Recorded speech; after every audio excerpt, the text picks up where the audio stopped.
You ever wonder what's really going on in that amazing brain of yours? Hmm. I mean, it's really incredible when you think about it. Like, how do we process all this information around us? How do we make decisions? Right. And how does our brain, you know, actually change as we get older? Yeah. Those are some of the big questions that we're tackling on this deep dive. Yeah, and we're going deep into some fascinating neuroscience research that's revealing some seriously surprising insights about how our brains work. It's really remarkable stuff. So get ready for some aha moments because this is going to be fun. Yeah, it really is amazing when you start to think about it. It all starts with those tiny workhorses of the brain, Right, neurons. the building blocks. Okay, but I have to Yeah. admit, like, I used to picture them as these little on-off switches, Yeah. just, firing signals back and forth in this very precise way. Mhm. But apparently, it's way more interesting than that. Way more. What's fascinating is that individual neurons actually fire in this, well, what seems like a random way. And for a long time, scientists kind of thought this neural noise, as they call it, was just a nuisance. Like it was just getting in the way of these precise signals. Mm. But it turns out it's not a nuisance at all. In fact, it's anything but. Hold on, so you're saying that this randomness actually helps our brains work? Yeah, That seems, I don't know, a little counterintuitive, right? it does, doesn't it? But think of it like this. Imagine you're trying to find a solution to a really complex problem, right? Sure. If you only approach it in this really rigid, linear way, you might miss out on a lot of creative solutions, right? Yeah. And the brain actually thrives on a certain level of flexibility. Okay. And that's where this randomness comes in. It allows for this kind of exploration and adaptability. So it's like if our brains were to buy the book, we'd miss out on those, like, unexpected aha moments. Exactly. And this randomness, this noise, actually helps our brains process information more effectively and also adapt to all these new situations that we're constantly facing. That makes sense.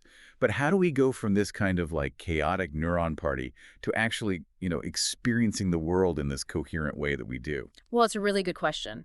This is where the power of teamwork really kicks in. You see, our brains aren't just a jumble of randomly firing neurons. Yeah. They're actually organized into these groups. We call them neural ensembles that work together.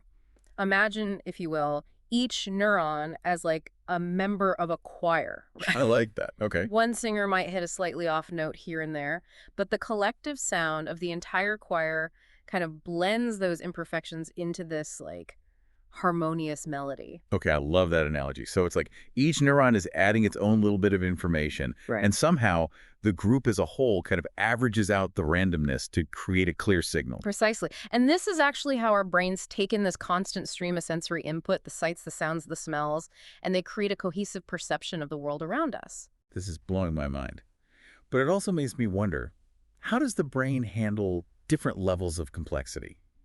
Like, is there a difference between, say, recognizing a simple shape, like a square, versus understanding a really complex idea, like justice or something like that? There is. That's where the brain's incredible organization comes into play.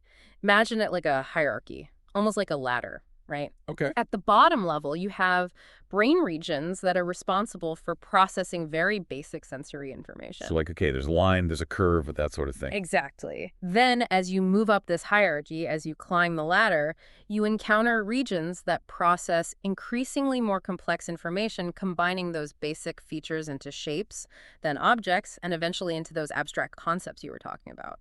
Wow, so it's like those basic lines and curves eventually become the Mona Lisa as the information travels up the ladder. That's a great way to put it. And researchers have actually demonstrated this hierarchy using deep neural networks. Deep neural networks. Yeah, these are artificial intelligence systems that are kind of inspired by the structure of the human brain. Okay. And they found that these networks, just like our brains, process information in this hierarchical way, with different layers becoming specialized for different levels of complexity. That's incredible. So we've got this hierarchy of information processing. Right. But how does that actually translate into making decisions in the real world? Like, how do we choose between, the apple or the donut? Well, let's dive into that. And, it's not just about recognizing these objects, Right. this hierarchical organization. Yeah. It also plays a really key role in how we make decisions. Now that you mention it, Yeah. it makes sense the decision-making would be built on this foundation of like sensory input and processing that we've been talking about. Right. But how does it actually work? Like, do we Yeah. have a little decision-making center in our brains? What's going on? Not exactly a single center. Okay. It's more like this network of brain regions, right? That all work together when we're faced with choices. Okay, so walk me through it. Yeah. How does this network actually make a decision? Okay, so imagine you're trying to choose between like two desserts. Always a tough decision. Always a tough decision. Yeah. Right. So let's say chocolate cake or apple pie.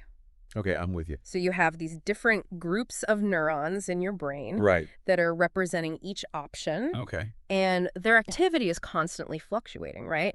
Based on all sorts of factors, your preferences, your memories, maybe even how good each dessert looks in that moment, right? Okay, so I've got like team cake and team pie duking it out in my brain. Exactly. What happens next? Well, think of it like a tug of war. Okay. Right? So as these neural populations fire, it's like they're pulling the decision in their respective direction. Yeah. Now imagine that point right in the middle of that tug-of-war rope where the tension is the absolute highest. Yeah. That's kind of like what we call the saddle point in the brain's decision-making process. So one team pulls harder, the decision is made. You got it. But here's where it gets really interesting. Remember that neural noise we talked about earlier? Yeah, the randomness. Yeah, the randomness. Yeah. It can actually influence this tug of war Oh, really? by giving one team or the other a little nudge. So even if I think I'm making a totally rational, conscious decision, my brain's inherent randomness might be playing a role. Exactly. That's both fascinating and a little unnerving. Right. Okay, but what does all of this have to do with aging? You mentioned earlier that, like, our brains change over time. Absolutely. And this is where the story of noise, I think, gets even more intriguing. Okay. Because as we age, the level of neural noise in our brains actually increases. So our brains get noisier as we get older. Kind of, yeah. You could say that. But isn't some noise a good thing? Like you said, it helps with decision-making, right? You're right. A little bit of noise can be beneficial. Yeah. You know, it adds flexibility. It helps us make choices when we're faced with uncertainty. Right. But too much noise, it can actually be detrimental. Okay, how so? Well, imagine trying to have a conversation in like a really crowded room, right? Right. If the background noise gets too loud, it becomes really difficult to focus on what the other person is saying, right? Sure.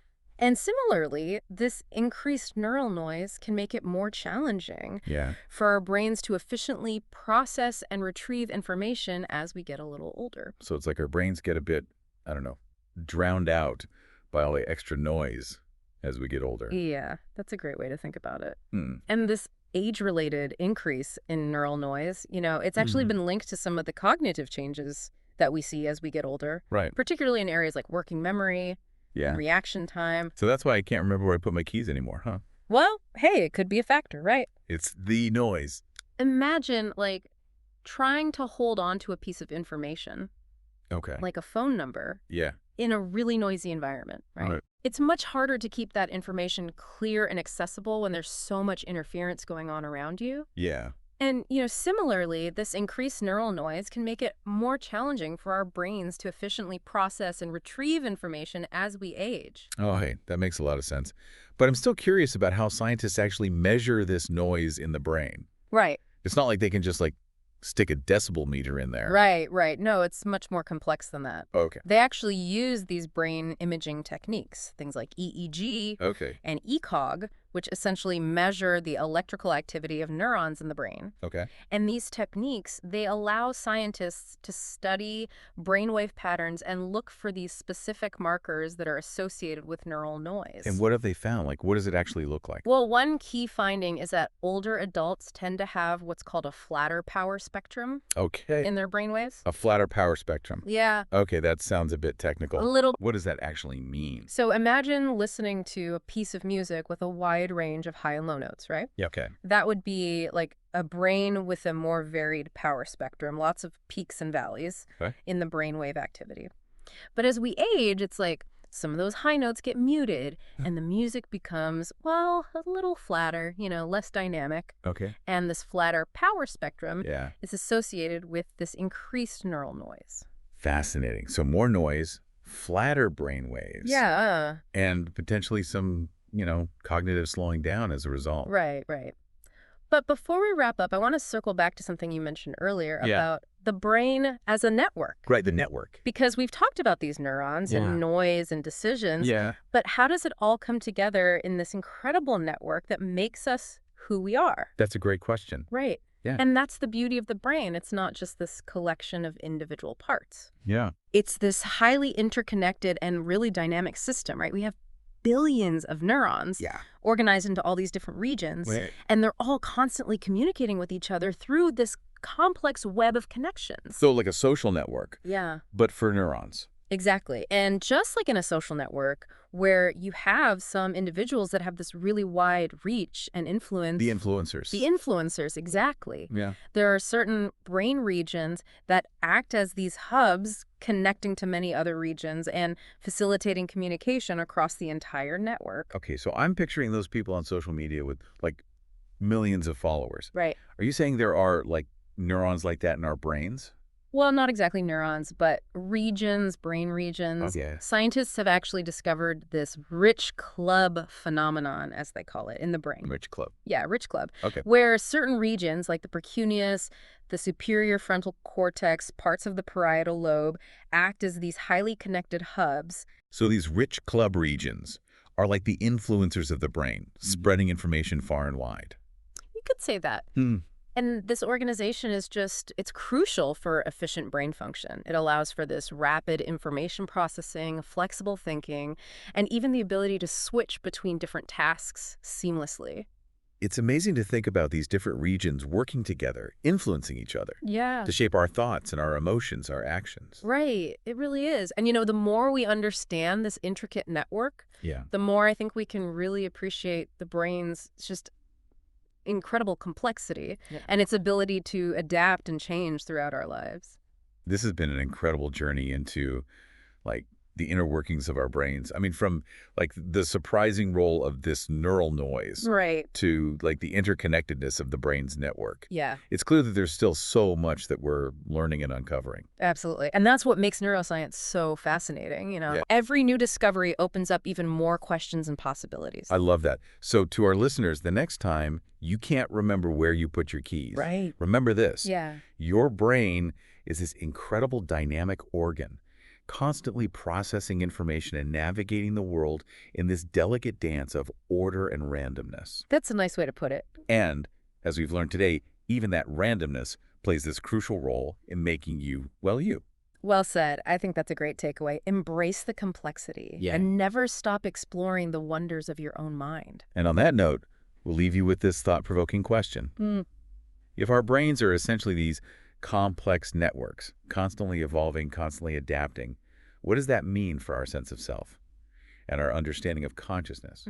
Food for thought until next time when we dive deep into another fascinating topic.